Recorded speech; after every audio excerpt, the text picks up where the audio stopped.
नमस्कार प्यारे विद्यार्थियों, आप सबका एडसेट प्रोग्राम में स्वागत है। आज हम पढ़ने जा रहे हैं प्रिंसिपल ऑफ मैथमेटिकल इंडक्शन। ये क्या है? ये एक मैथमेटिकल टूल है। जिस तरह हमारे पास बहुत सारे टूल होते हैं, सीजर का इस्तेमाल हम पेपर काटने के लिए करते हैं और चाकू का इस्तेमाल हम सब्जी काटने के लिए करते हैं, उसी तरह जो मैथमेटिकल इंडक्शन है ये भी एक टूल है जिससे हम मैथमेटिकल स्टेटमेंट्स को सॉल्व करते हैं। अब ये मैथमेटिकल स्टेटमेंट्स क्या है? जब हम क्वेश्चंस को सॉल्व करते हैं तो हम बहुत सारे फॉर्मूलाज को अप्लाई करते हैं। तो वो फॉर्मूलाज क्या है? मैथमेटिकल स्टेटमेंट्स ही तो हैं। तो मैथमेटिकल स्टेटमेंट्स की एक एग्जांपल हम ले रहे हैं, जैसे कि 1 to 50 नेचुरल नंबर्स का अगर हमने एडिशन फाइंड आउट करना हो तो हम कैसे करेंगे। अब इतना टाइम तो हमारे पास नहीं है कि हम 1 से लेके 50 तक जो नेचुरल नंबर्स हैं उनको ऐड करने बैठे। तो इसके लिए हमारे पास एक फॉर्मूला होता है 1 to n नेचुरल नंबर्स का सम का formula, that is n into n plus 1 divide bye 2, जो कि हमने लास्ट ईयर 10th क्लास के अंदर एपी सीरीज के अंदर पढ़ा। तो इस फॉर्मूले की सहायता से हम ये जो क्वेश्चन है बड़ा इजीली सॉल्व कर लेते हैं। इसका आंसर क्या होगा? 50 into 51 डिवाइडेड बाय 2। तो इस तरह जब हम किसी फॉर्मूला को अप्लाई करते हैं तो हमारा क्वेश्चन जो है फटाफट सॉल्व हो जाता है। तो आज हम इन्हीं स्टेटमेंट्स को प्रूव करेंगे। तो इसके लिए हमने कौन सा मेथड अप्लाई करना है? Principle of mathematical induction. अब इंडक्शन समझने की इंडक्शन क्या होता है। दो वर्ड्स हैं, इंडक्शन और डिडक्शन। पहले हम डिडक्शन को समझ लेते हैं कि डिडक्शन क्या है। डिडक्शन में क्या होता है कि जनरल केसेस से हम स्पेसिफिक केसेस को डिस्कस करते हैं। जैसे कि अगर हमें कोई जनरल फॉर्मूला दिया गया हो तो उससे रिलेटेड हम क्वेश्चंस को सॉल्व करते हैं, तो वो होता है डिडक्शन मेथड। जैसे कि एग्जांपल हम ले रहे हैं, ऑल ह्यूमंस ईट फूड। ये एक जनरल केस है कि सभी मनुष्य खाना खाते हैं, लेकिन इसके साथ जब हम स्पेसिफिक केसेस को डिस्कस करते हैं तो हम ये कह सकते हैं कि रितु ईट्स फूड, रितु भी खाना खाती है, Priyanka Yeats food, Sohan Yeats food. ये तीनों केसेस क्या है? ये पर्टिकुलर केसेस है, यानी कि हमने जनरल केस से पर्टिकुलर केस को डिस्कस किया, तो ये हुआ डिडक्शन मेथड। तो इसके बाद जो इंडक्शन है ये जस्ट इसका ऑपोजिट है। ऑपोजिट का मतलब ये है कि जब हम स्पेसिफिक केसेस को लेकर कोई जनरल फॉर्मूला क्रिएट करते हैं तो हम ये कहते हैं कि वहां इंडक्शन मेथड अप्लाई होता है। जैसे कि अगर ये तीनों केसेस से हम ये कहें कि ऑल ह्यूमंस ईट फूड, तो बिल्कुल सही है, क्योंकि ये तीनों क्या है? ह्यूमन बींग्स है, तो ह्यूमन खाना खाते हैं, तो ये हमारा जनरल केस इससे इंड्यूस हुआ। तो इस तरह जो इंडक्शन मेथड है वो काम करता है। लेकिन जो मैथमेटिक्स है उसके अंदर ये इंडक्शन मेथड कैसे काम करेगा, उसके लिए भी एक छोटी सी एग्जांपल ले लेते हैं। यहाँ आप एक तस्वीर देख रहे होंगे जिसमें बहुत सारे कार्ड्स अरेंज किए गए, एक कार्ड के पीछे दूसरा कार्ड, और इस तरह से बहुत सारे कार्ड्स अरेंज किए गए हैं। अगर हम इसमें पहले कार्ड को फ्लिक करते हैं तो पीछे वाले जो कार्ड्स है धड़ाधड़ गिरते जाएंगे। ये होता है डोमिनो इफेक्ट। ये कोई डोमिनो पिज्जा वाला इफेक्ट नहीं है, ये फिजिक्स का एक डोमिनो इफेक्ट है, जिसके कारण पहले कार्ड को फ्लिक करने से बाकी सारे कार्ड जो हैं वो गिर जाते हैं। लेकिन अगर इसको हम प्रिंसिपल ऑफ मैथमेटिकल इंडक्शन से चेक करना चाहें तो हम कैसे चेक करेंगे? प्रिंसिपल ऑफ मैथमेटिकल इंडक्शन में क्या होता है कि जो पहली टर्म है उसको हम अब किसी स्टेटमेंट के लिए ट्रू प्रूफ करते हैं। यानी कि इसमें भी हम देखते हैं कि जो पहला कार्ड है उसको हमने फ्लिक किया तो उससे क्या नेक्स्ट कार्ड जो है वो गिरेगा, ठीक है। उसके बाद हम रैंडमली चेक करते हैं कि इन सभी कार्ड्स में जो kth कार्ड है वो गिरा है या नहीं गिरा। तो kth कार्ड हम देख लेते हैं कि वो गिरा हुआ है, लेकिन इसके बाद जो kth कार्ड है हम ये चेक करेंगे क्या इसने नेक्स्ट कार्ड को गिराया, क्योंकि ये सभी कार्ड गिरने का मतलब ये है कि एक कार्ड नेक्स्ट कार्ड को गिराएगा। तो अगर kth कार्ड गिरा है तो वो k+1th कार्ड को भी गिराएगा। तो इसी तरह जो मैथमेटिकल इंडक्शन है वो काम करता है। जब k+1th कार्ड को हम प्रूव कर देते हैं कि वो गिरा हुआ है तो हम ये कह देते हैं कि सभी कार्ड जो हैं वो गिर जाते हैं। तो किसके कारण होता है? ये सबसे पहले जो हमारा जो बेसिक स्टेप है वो पहले कार्ड से स्टार्ट हुआ। तो इसी तरह जो मैथमेटिकल इंडक्शन है पहली टर्म से शुरू होता है। तो उसके लिए जो मेन स्टेप्स हैं वो हम डिस्कस करने जा रहे हैं। फर्स्ट स्टेप जो बेसिक है वो क्या है? हम किसी भी स्टेटमेंट जो Pn है उसको मान लेते हैं और उसको हम प्रूव करते हैं this is true for n is equal to 1। लेकिन n यहाँ पे क्या है, सभी नेचुरल नंबर्स के लिए हम डिस्कशन कर रहे हैं, तो यहाँ जो m है वो फर्स्ट, क्योंकि नेचुरल नंबर 1 से स्टार्ट होते हैं, इसलिए किसी स्टेटमेंट को हम n इज इक्वल टू 1 के लिए प्रूव करते हैं। लेकिन किसी किसी क्वेश्चन के अंदर ये n इज इक्वल टू 1 के लिए हम प्रूव नहीं कर पाते। जैसे कि अगर हमारे पास कोई स्टेटमेंट ऐसी है कि n इज ग्रेटर देन और इक्वल टू 4, ऐसे क्वेश्चन जहां पे हमारे पास जो n की वैल्यू है बाउंड कर दी जाती है, तो वहां हम जो अपना बेसिक स्टेप है वो कहां से शुरू करेंगे, n इज इक्वल टू 4 के लिए स्टार्ट करेंगे। लेकिन मोस्ट ऑफ द टाइम्स हम जो n की वैल्यू है वो 1 लेके किसी भी स्टेटमेंट को ट्रू प्रूव करते हैं। जब किसी बेसिक वैल्यू के लिए वो हमारी जो स्टेटमेंट है ट्रू प्रूव हो जाती है, तो हम आगे प्रोसीड करते हैं। जो सेकंड स्टेप है हमारा, उसमें हम एज्यूम कर लेते हैं let Pn be true for n is equal to k। अब जब हमने ये मान लिया कि n की वैल्यू k के लिए जो स्टेटमेंट है वो ट्रू है, तो हम थर्ड स्टेप में इसको प्रूव करेंगे। जो Pn है that is true for n is equal to k plus 1। जब हमारे थर्ड स्टेप में ये स्टेटमेंट प्रूव हो जाती है k प्लस 1 के लिए, तो हम लास्ट में ये कह देते हैं कि hence Pn is true for all n, यानी कि सभी नेचुरल नंबर्स के लिए जो हमारी स्टेटमेंट है वो ट्रू है। इस तरह ये प्रिंसिपल ऑफ मैथमेटिकल इंडक्शन काम करता है। तो इससे रिलेटेड हम क्वेश्चन आज करने जा रहे हैं। पहला क्वेश्चन जो है मैं अपनी तरफ से करवा रही हूं, सम ऑफ n नेचुरल नंबर्स। जो भी हमारे पास स्टेटमेंट दी होगी उसको हमने Pn से डिनोट करना है कि जो भी हमारी स्टेटमेंट है वो Pn स्टेटमेंट है 1 plus 2 plus 3 plus up till n। और हमें पता है कि इसका फॉर्मूला क्या होता है, n into n plus 1 divided by 2। तो हमारा जो इसको हमने प्रूव करना है for all n where n belongs to natural numbers. तो हमें सभी नेचुरल नंबर्स के लिए स्टेटमेंट को प्रूव करना है। तो हमारा जो बेसिक स्टेप है वो n की वैल्यू 1 के लिए हमने इसको प्रूव करना होगा। तो फर्स्ट स्टेप में हम n की वैल्यू 1 लेंगे। तो यहाँ पे n की वैल्यू 1 लेने पे जो स्टेटमेंट है हमारी Pn वो क्या बन जाएगी, P1। तो लेफ्ट हैंड साइड पर n की वैल्यू क्योंकि 1 है तो हमारी टर्म जो है वो 1 ही रहेगी, इक्वल टू। अब राइट हैंड साइड पे हम n की वैल्यू 1 भरेंगे, तो आप देखेंगे ये हमारे पास क्या आंसर आ रहा है, that is also 1। Means left hand side और राइट हैंड साइड आपस में इक्वल आ रही है। तो हम यहाँ पे लिखेंगे विच इज ट्रू, क्योंकि ये सही है। तो हम यहाँ पे लिखेंगे Pn is true for n equal to 1, यानी कि जो हमारा बेसिक स्टेप है वो कंप्लीट हो चुका है। तो इसके बाद हम आगे अपना जो प्रिंसिपल ऑफ मैथमेटिकल इंडक्शन है इसको आगे प्रोसीड करेंगे। तो सेकेंड स्टेप है हमारा, हम एज्यूम कर लेते हैं let Pn be true for n equal to k, यानी कि n की किसी वैल्यू k के लिए ये जो स्टेटमेंट है वो ट्रू है। तो यहाँ पे हमारे पास क्या आ जाते हैं 1 plus 2 plus 3 plus up till k, that is equal to k into k plus 1 divided by 2। अब हम थर्ड स्टेप पे जाएंगे, क्योंकि सेकेंड स्टेप हमने एज्यूम किया अपनी तरह से कि जो n की वैल्यू k के लिए ये स्टेटमेंट हमारी ट्रू है। तो नेक्स्ट स्टेप होगा हमारा third, we will prove Pn is also true for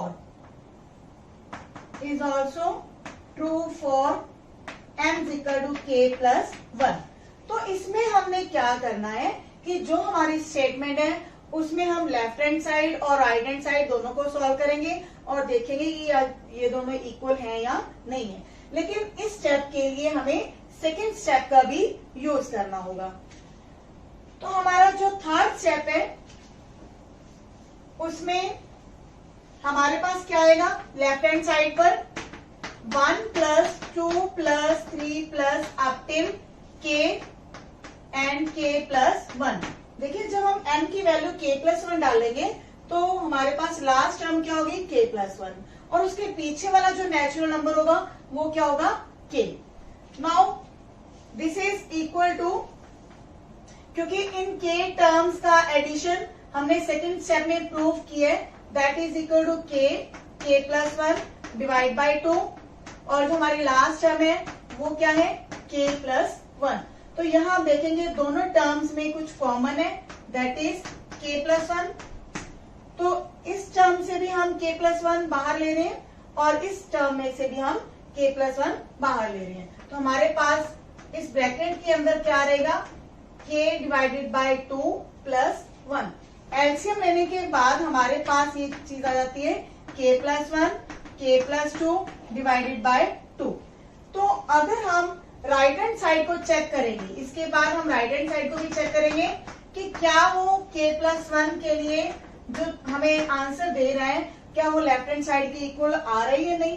तो यहाँ पे n की वैल्यू k प्लस 1 आई, n प्लस 1 यानी कि k प्लस 1 में जब 1 जोड़ेंगे तो यहाँ पे आ जाएगा k प्लस 2। तो आप देखेंगे लेफ्ट हैंड साइड और राइट हैंड साइड दोनों क्या है इक्वल है। तो जब लेफ्ट हैंड साइड और राइट हैंड साइड इक्वल आ जाती है तो हमारा थर्ड स्टेप प्रूव हो रहा है n is equal to k plus 1 के लिए। तो this implies Pn is true for n is equal to k plus 1 और यहां से हम कह सकते हैं hence Pn is true for all n where n belongs to natural number। तो इस तरह जो हमारी Pn स्टेटमेंट थी वो सभी नेचुरल नंबर्स के लिए ट्रू प्रूफ हो चुकी है। तो इस तरह आपने देखा कि जो ये हमने क्वेश्चन अभी किया है 1 to n नेचुरल नंबर्स का सम और उसका ये जो हमारा फॉर्मूला है प्रिंसिपल ऑफ मैथमेटिकल इंडक्शन इसमें कैसे काम कर रहे हैं। बेसिक रूल क्या है कि हमने पहले फर्स्ट टर्म के लिए जो स्टेटमेंट है उसको ट्रू प्रूव करना होगा। सेकेंड स्टेप हमारा ये है कि हम लेट कर लेंगे कि m की वैल्यू k के लिए जो ये स्टेटमेंट है वो ट्रू है और थर्ड स्टेप हमारा होगा m is equal to k plus 1 के लिए कि वो जो स्टेटमेंट है उसको हम ट्रू प्रूव कर देते हैं और लास्ट में हम ये लिख देते हैं कि जो स्टेटमेंट है ये सभी नेचुरल नंबर्स के लिए ट्रू है। तो चलते हैं एग्जांपल्स की तरफ। बुक हम फॉलो कर रहे हैं NCERT. Example number 1 square plus 2 square plus 3 square up till n square. जैसे ये नेचुरल नंबर्स का सम हमने प्रूव किया है वैसे ही अब क्वेश्चन हमारे पास क्या है सभी नेचुरल नंबर्स के स्क्वायर्स का सम। तो उसको हम प्रूव करेंगे for all n greater than और इक्वल टू 1 के लिए। तो स्टेटमेंट है हमारे पास 1 square 2 square 3 square up till n square and that is equal to n plus 1 2n plus 1 divided by 6। तो इस स्टेटमेंट को भी हम क्या मान लेंगे let this is the Pn statement. तो बेसिक रूल हमारा फर्स्ट स्टेप में क्या है 4n इज इक्वल टू 1 क्योंकि हमारे पास जो n की वैल्यूज दी हुई है वो स्टार्ट हो रही है 1 टू इन्फिनाइट यानी कि 1 या 1 से ग्रेटर वैल्यूज के लिए। तो यहाँ पे भी हम क्या करेंगे हमारे जो लेफ्ट हैंड साइड है उसमें हमारे पास आ रहा है 1 स्क्वायर और राइट हैंड साइड पे 1 into 1 plus 1 2 into 1 plus 1 divided by 6। और जब हम राइट हैंड साइड को सॉल्व करते हैं तो हमारे पास क्या आएगा that is also equal to 1। तो लेफ्ट हैंड साइड और राइट हैंड साइड इक्वल है तो thus we can say Pn is true for n is equal to 1। तो हमारा जो बेसिक कंसेप्ट है बेसिक स्टेप है वो कंप्लीट हुआ। सेकेंड स्टेप में हम एज्यूम करेंगे late Pn be true for m is equal to k यानी कि जो हमारी स्टेटमेंट है वो m is equal to k के लिए ट्रू है। जस्ट हमने क्या करना होगा जो हमारी स्टेटमेंट है उसमें हम m की वैल्यू k ले लेंगे 1 square plus 2 square plus 3 square up till k square and that is equal to k plus 1 into 2k plus 1 divided by 6। तो ये हमारी जो स्टेटमेंट है ट्रू है n is equal to k के लिए। तो थर्ड स्टेप में हम 4n = k+1 के लिए इस स्टेटमेंट को प्रूव करेंगे। तो हमारी जो लेफ्ट हैंड साइड है उसमें हमारे पास आएगा 1² 2² 3² up till k² and k+1²। देखिए जो लास्ट टर्म होगी उसमें हमारे पास होगा k+1 का स्क्वायर, लेकिन इसके पीछे वाले जो नेचुरल नंबर का स्क्वायर है वो क्या होगा k²। तो इस जो हमारे पास ये सीरीज है 1² से लेके k², तो इनका जो सम है वो हमारे पास सेकेंड स्टेप में आ चुका है k × k+1 × 2k+1 divided by 6। तो ये वैल्यू हम यहाँ पे रिप्लेस करेंगे। तो फिर देखते हैं हमारे पास क्या बनता है।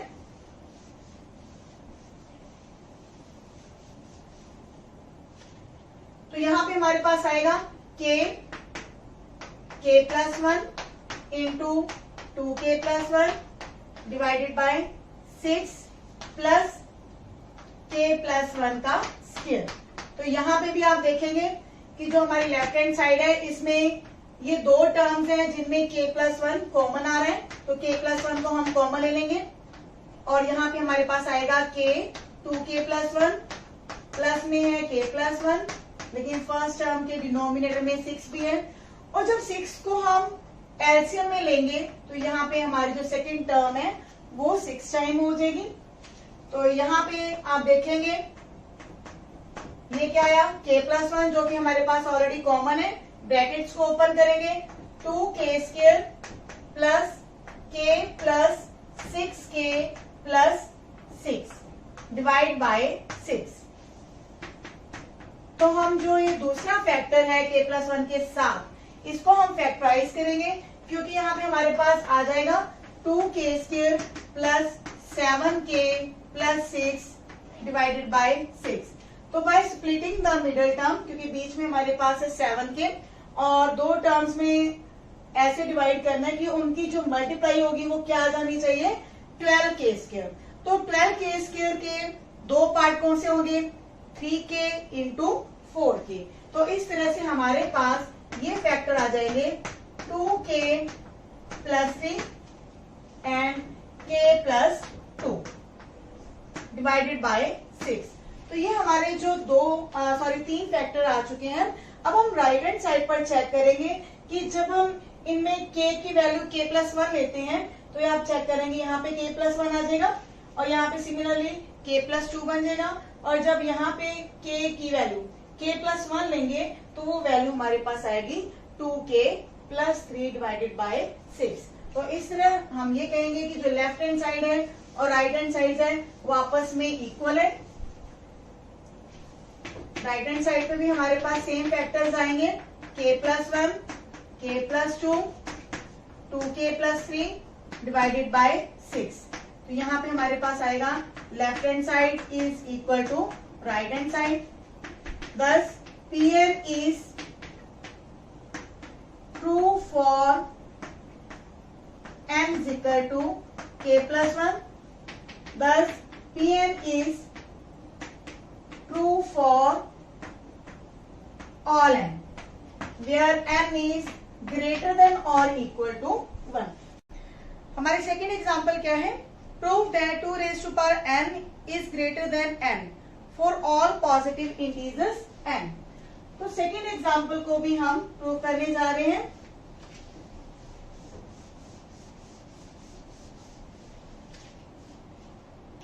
हमारे पास क्या है स्टेटमेंट सेकेंड एग्जाम्पल के अंदर 2n is greater than n। हमने इसको भी फॉर ऑल n के लिए, फॉर ऑल पॉजिटिव n के लिए प्रूव करना है। तो इसको भी हम एक स्टेटमेंट मान लेते हैं, let this is the statement Pn 2n is greater than n। तो इसमें भी हम अपने पहले step for n equal to 1 के लिए स्टार्ट करेंगे। तो यहाँ पे P1 क्या आएगा हमारे पास 2n is greater than 1 and which is true, क्योंकि हमें पता है कि जो 2 है वो हमेशा 1 से बड़ा होता है। तो इसीलिए ये जो Pn है that is true for n equal to 1। Second step हमारा क्या होगा, let Pn be true for n equal to k।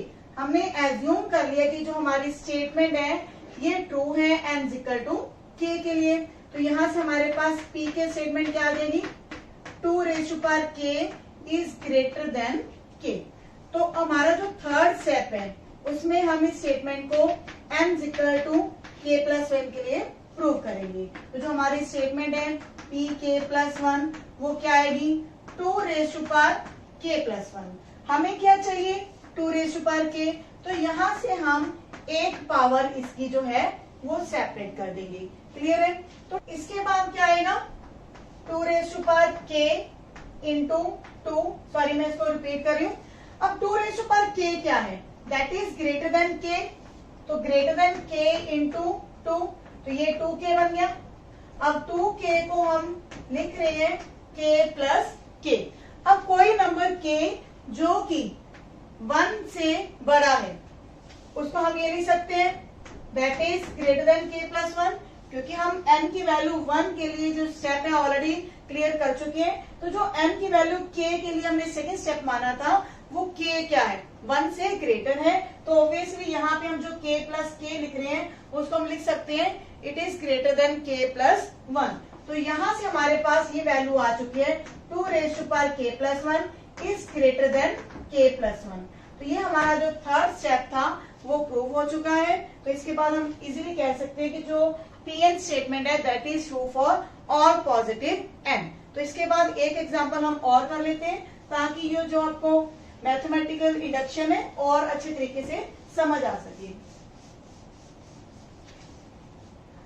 Third example is for all n greater than और इक्वल टू 1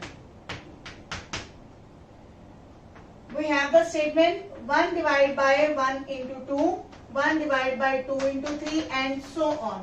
लास्ट टर्म है इसमें n into n plus 1 और equal to है ये formula n divide by n plus 1। तो इसको भी हम एक Pn स्टेटमेंट मान लेंगे। तो फर्स्ट स्टेप हमारा फिर से वही है, n इक्वल टू 1 हम लेंगे। तो P1 हमारे पास क्या आएगा, first term 1 divide by 1 into 2, ये प्रोडक्ट का साइन है, ठीक है, मल्टीप्लाई का, is equal to right hand side पे हमारे पास क्या है 1 डिवाइड बाय 1 प्लस 1। तो इस तरह से लेफ्ट हैंड साइड और राइट हैंड साइड दोनों पे हमारे पास क्या आ चुके हैं, सेम चीज। तो हम ये कह सकते हैं कि जो Pn है that is true for n equal to 1। तो हम सेकेंड स्टेप स्टार्ट कर रहे हैं। Let Pn be true for n equal to k।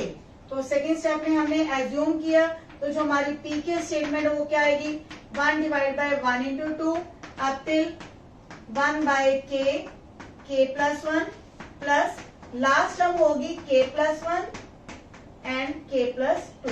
क्योंकि जब हम यहाँ पे n की वैल्यू k प्लस 1 लेंगे तो यहाँ पे आएगा k प्लस 1, सॉरी ये kth स्टेप के लिए चल रहे हैं। तो लास्ट टर्म हमारी यही होगी 1 by k into k plus 1 that is equal to k divide by k plus 1। तो ये सेकेंड स्टेप है हमारा। थर्ड स्टेप में हम लेंगे n की वैल्यू k प्लस 1। तो उसमें हमारी जो स्टेटमेंट होगी k प्लस 1, उसमें क्या आएगा 1 divide by 1 into 2 up till second last term लिख रही हूं मैं पहले, और लास्ट टर्म क्या आएगी k प्लस 1 k प्लस 2। तो इस जो इक्वेशन है इसको हम प्रूव करेंगे इक्वल टू जो राइट हैंड साइड पे आना चाहिए k plus 1 divide by k plus 2। तो इस स्टेटमेंट में हम ये जो टर्म्स हैं k टर्म्स तक का सम हम सेकेंड इक्वेशन से लेंगे। इसका सम है हमारे पास k divide by k plus 1 plus में है 1 by k plus 1 into k plus 2। तो यहाँ हम एलसीएम लेने जा रहे हैं।